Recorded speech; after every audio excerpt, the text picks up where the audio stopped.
Hello and welcome back to the blaze of glory that is the last stand of the Abysians, and let's see what awaits us on this turn. First we have our god cast and project self into the magic phase on top of this throne here. Here's our god on this side, and you may notice he did in fact patrol. That means a few things, but luckily we had contingencies. A lot of the troops we were moving in, just in case they got patrolled out, would be retreating. But let's just see how this goes. There's really no risk to our god here, since if he dies, it's just a project self. He's not going to die. He raises a little bit of dead just to tie up the troops here, and then he goes straight into the evocations. Wonderful. All these all these ephemeral blasts. We're actually going to do too much, but he does cast Slumber, Undeading Nightmare, Blade Wind, just a few other evocations. And by the end of it there, he killed a single guy. The false damage doesn't really do anything after the fact unless you have a Glamour Mage, and the false damage completely kills the unit. So really, this is about to be expected. And then in White Peaks, we actually have a magic phase against us. Makone jumps in with a whole bunch of these birds. I believe this is a Call of the Wind, and these birds are pretty cool troops. You get quite a bunch of them. They're flying. They aren't undisciplined, so you can't really script them other than just jump into whatever they want to fight. They don't do very much damage. However, they're fighting PD and Mage. This Mage with Sight Searching, usually they would sneak away because of my Stealth Plus, which is one of the many bonuses of getting the Stealth Plus, is that you can sneak away from Magic Phase. Of course, he's here with a couple of his bodyguards, and immediately all of these birds jump right in. I also would like to point out, yeah, they jump in, kill the Mage immediately. They then start fighting our Abyssian infantry. They've got really great protection, and these birds just don't do enough damage, so they just sit there, can't really damage our Abyssians, and eventually rout because we killed too many of them. But I do want to point out, in the Abyssian PD, you get one of these warlords, and this is not a bad troop. It's got 18 protection, 2 attacks, ambidextrous, pretty okay attack, not very good defense, good hit points. There's a lot of thugs who would die to this chassis. A lot of light thugs, and a lot of things like this. A lot of these birds just cannot kill this warlord. So this is just a really great bonus that we get on this nation. And let's see, we've got a little bit of sight searching. We've actually got our dead prophet's power has left the world. So we can assign a new prophet, and we have, which you will see pretty soon. We've got a few blood hunters. New prophet question mark is actually trying to assassinate someone. This is on top of that throne that we just had that battle with our god. And man, fortress assassinations are tough. You see he got all of his bodyguards, and then off to the sides here, we're just getting a constant stream of assassins.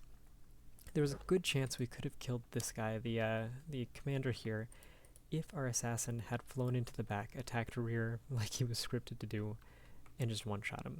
But instead, he just gets surrounded by all these troops here, and eventually gets completely killed. He's got great stats. He's actually been harassed down a little bit already by 3, otherwise he would have about 19 defense. They're in darkness, so they don't have very much attack, but there's just so many of them that eventually they get through, kill the guy. Very sad to see him go, but our assassins have killed so much that I'm not really too upset.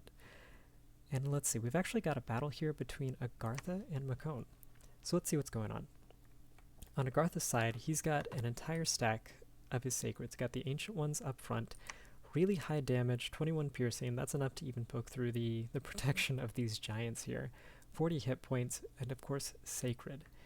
He also has a few of these great Olms, a little stack here. They've got their Mind Blast attack, a life drain. Again, sacred, good hit points. Pretty good unit, pretty fun unit in my opinion.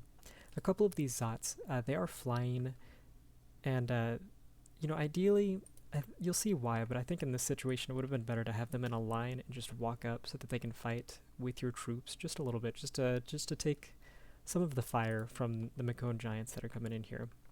They also have an Earth 5 Oracle of the Dead. He's got 2 boosters on him, a whole bunch of Earth gems, just a very, very strong mage to have with this army, and then a cool thug. He's got one of these Troglodyte Lords, 22 protection. He's got this black steel plate. He's got a charcoal shield and a Sword of Swiftness. He's also, of course, a Trampler. Doesn't matter too much against giants since they're both the same size, but still just a very great stats, very, very cool thug to have in, honestly, something that could take most PD provinces. And then we'll see he's actually about to bless up all of his sacreds here. And he has a pretty fun bless that I would love to show off. So here on his bless, he has fire resistance, which when you play with Abby, that's kind of something you have to get every time you make the build. But regen 10, Blood Bond, and Blood Vengeance. A very survivable bless, and then the longer it survives, the more Blood Vengeance is going to kill you. It's a very fun bless. Personally, I love it. On this side, though, we have a massive ball of giants, supported by just a few mages. You'll see they're all casting Earth Power, and then they're going to be casting their various buffs, such as Steel Slice Warriors, Legions of Steel, even a few Stone Skins in through here, just to make these really, really difficult to kill these giants. And you'll see we've got a ball of these giants here that are just completely paralyzed thanks to the Great Olms. The Zots actually come into the back. This is kind of why you wanted them to walk in, maybe walk with your troops.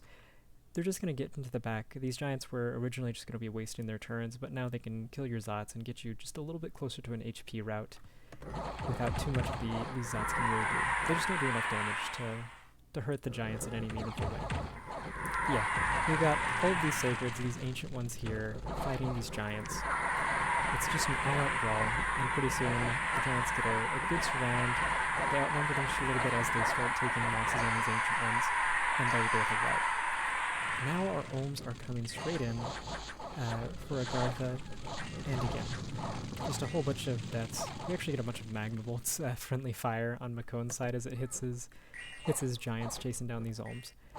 A very, very devastating loss. There wasn't too much left of Agartha, but this is a real nail in the coffin here. Yeah, losing troops nearly 5-1 is a terrible trade on this fight. And now we have Makone taking 60 barbarians. It's not easy to take 60 barbarians, and it's not any easier when you do it with less than 20 troops. So let's see what he does here. He's got a single mage, a single effer, going and casting Summon Earth Power. That'll just get him up to Earth 3, and he's got a bunch of these really good giants. So he put Legions of Steel on these giants, and then they walked in, and they're going to be meeting with these 60 or so barbarians just within range of his mage here, who's going to be casting Stone Skin. It's a very good script, and you'll see, once they have Stone Skin, Legions of Steel, they're up to fucking 28 protection. That's so much that even these 24 damage barbarians is nothing more than chip. Of course, they do lose just a few giants. It's very hard to go lossless against 60 barbs, but that's a very clean script, very clean fight. Wonderful. And then we have a battle in the Towers of Heavens. He's just taking this province back, nothing but a single PD here. And then we've actually got a battle on top of that throne there that our god was hoping to lock down. We just set these guys to retreat because if he was patrolling with something enough to kill our god, I don't think these guys would have done anything better, which is good. Instead of losing all 10 Burning Ones and the priests, we just lost 4 of them in the rout. And they ended up right with our main army, so it was very easy just to plug him in. And then we have a battle in Sinkhole Swamp. Again, they're just taking the province back from our PD. And then our battle on top of Hobergdorf. We're jumping on top of this fort here with the Lizardman Communion, if you remember. And although there isn't much more than PD, that's about what we expected. It's good to see our Communion lock up, get a little bit more information on their fatigue, just things of that information, of that nature. Just planning ahead for the bigger fights that are to come, I'm sure. So we just cast a bunch of swarms, Communion up, get a Quagmire off, and then we enslave mind a whole bunch of this PD. It'd be nice if you could keep the PD afterwards if you enslaved them, but it's also a little bit cheesy to do it that way. So we end up really just spending a few gems just to siege down this fort here. And then an unexpected event attracted... A horror was attracted by the activities of a local cult. And I wish I could say I was surprised. But let's just view the battle here. This is a truly horrifying creature. It has 20 protection, 40 hit points, 20 defense with unsurroundable 5, 18 attack, 15 strength. Great stats up here, and that's before you even look at their tags. He's got Fear 15, pretty immune to fire and poison here. He's also ethereal and teleports around. Just an amazing chassis. 2 life drain attacks, 2 astral claws. Very deadly. And you'll see this guy's just going to teleport back here.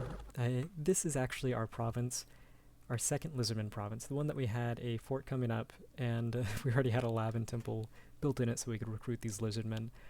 And like I said, I wish I could say I was surprised, but there was a horror cult here since day one, and I just never had the resources to do anything about it. Crazy.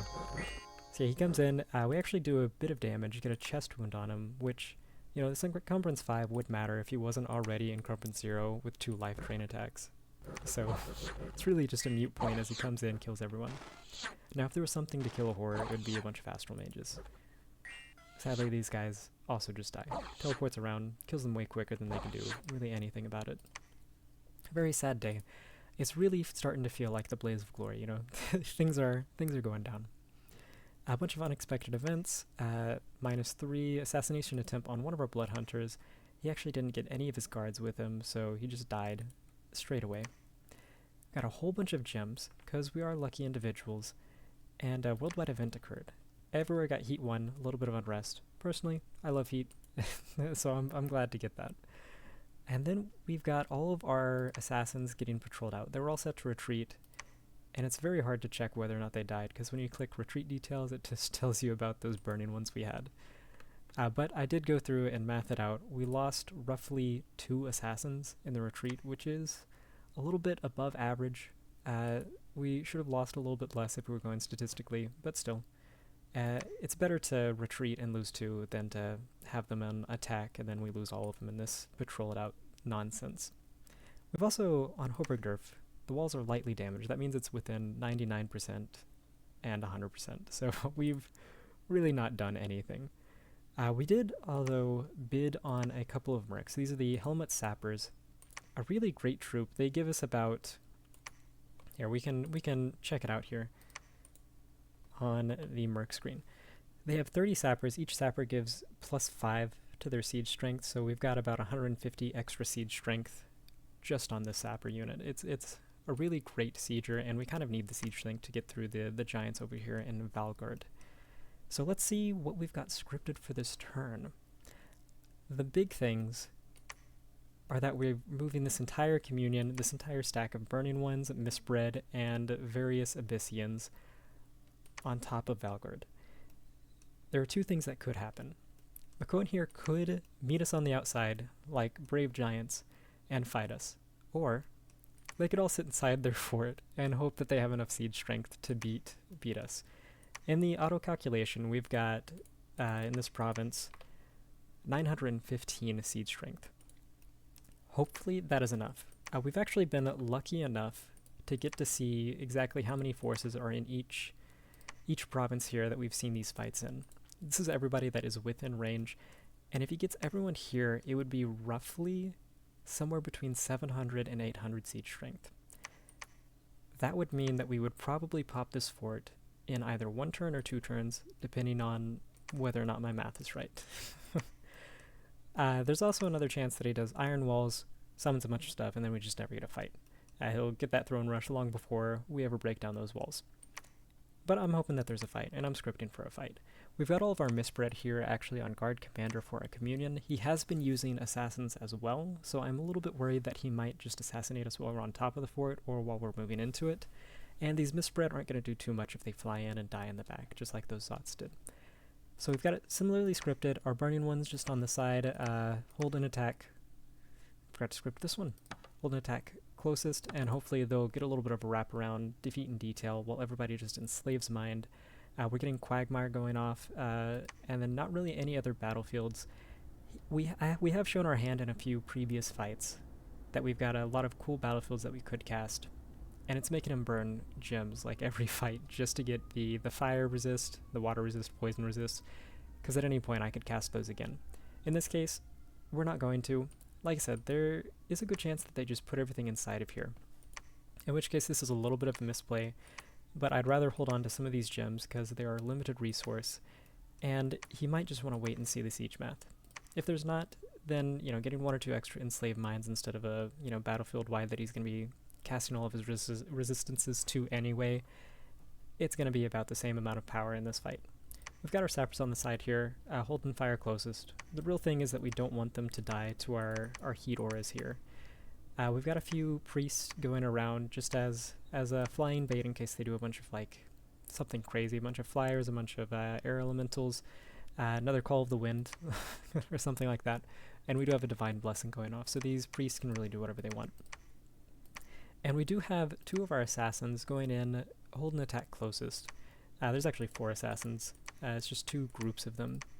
And hopefully they're holding 5 and then attacking closest. They'll be jumping in by the time the battle's actually happening, and hopefully they can just kill 1 or 2 giants a turn and do their part, you know?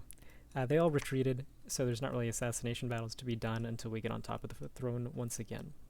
If they do wait inside, that would be a bonus for us, because that means we've got 4 or 5 assassins here that can just go in and assassinate. These fort assassinations are tough, but I think it's worth the risk. We could kill a very valuable mage. And then over here, we are staying on top of this fort. It'll take ages before it's sieged down, but hopefully he will be more interested in fighting this stack so that he can get recruiting more forces here. And then I know he's been nipping at the bit to try to get this Lizardman Shaman province, because it's just very good for his armies in general, just to get communions and regen on his giants. But hopefully he fights here, in which case we'll have Quagmire and Enslaved Mind Communion, a bunch of Swarm, and we're actually moving our god in. Our god here is going to be casting Rigor Mortis, and then a bunch of Illusionary Army. Like I said, the main problem with this army is that we just don't have anything to hold it up long enough for us to actually enslave mind anything. But with Illusionary Army, even just 2 casts of it, he's going to be Glamour 6, so he's going to be casting this, actually after he gets out in the Communion, he's going to be about Glamour 9 or 10. He's just going to be casting an absolute army of these illusionary warriors. Now they are ethereal, and these golden magical damage spears are going to 1-turn pop all of these guys. But that's all we need. We just need to waste giant turns so that we can get Enslaved Mind going. But Rigor Mortis is going to fatigue all of these giants out, and we've had the luxury of showing them what we have in this army. Just 20 Lizardman Shaman. He might not be expecting me to move my god in. He should be expecting it, because he should know my god's here. But if he does not, and he does not script anything to combat, we're casting relief on our side to combat Rigor Mortis, but if he's not casting anything to combat Rigor Mortis, then we're just going to fatigue them out, enslave their entire army, and it'll be a done deal. So hopefully that goes pretty well. We've actually got Thistle Guy here. He's coming in with a Thistle Mace that we stole from his Jade Sorceress over here. And we do have a new prophet. I ain't dead yet, the Child of Anthrax. He's going to become our new prophet. There might be better choices, but this isn't a bad choice either for our prophet. He'll become a high map move 20, stealthy guy, and he'll be Holy 3, so we can claim thrones. We can put him anywhere we want for Divine Blessing, and we'll also just give him a few extra stats as our prophet to make him an even better thug if we want to use him to raid. Of course, recruitment is going full swing. This is the only province we're not recruiting anything out of, and it's just because it's a little bit of a hassle to get our troops out. We're a little bit gold constrained. We only have 54 gold, 52 gold left. So yeah, we're just recruiting units. Hopefully we can get something a little bit closer to really kill this horror. We're moving just a few of our salamanders in with a few gems, and we'll see if we can script something along with these blood hunters to take out that horror next turn. If not, we're gonna be moving in a bunch of these dragons here, and hopefully they can do something about that horror. Really, we need these forces to deal with Macone. We don't have time for these horrors. We don't have time for the Dust Walkers here in Heat 3 and 4 and 5. It's a real shit show trying to deal with these indies while we're also trying to deal with the biggest player on the map. That being said, this will be a fun fight. Hopefully he does meet us outside next turn. We get to see a good fight on this throne, and hopefully he meets us in Hobrigdorf. Win or lose, this is going to be a fun blaze of glory, and thank you again for being with me.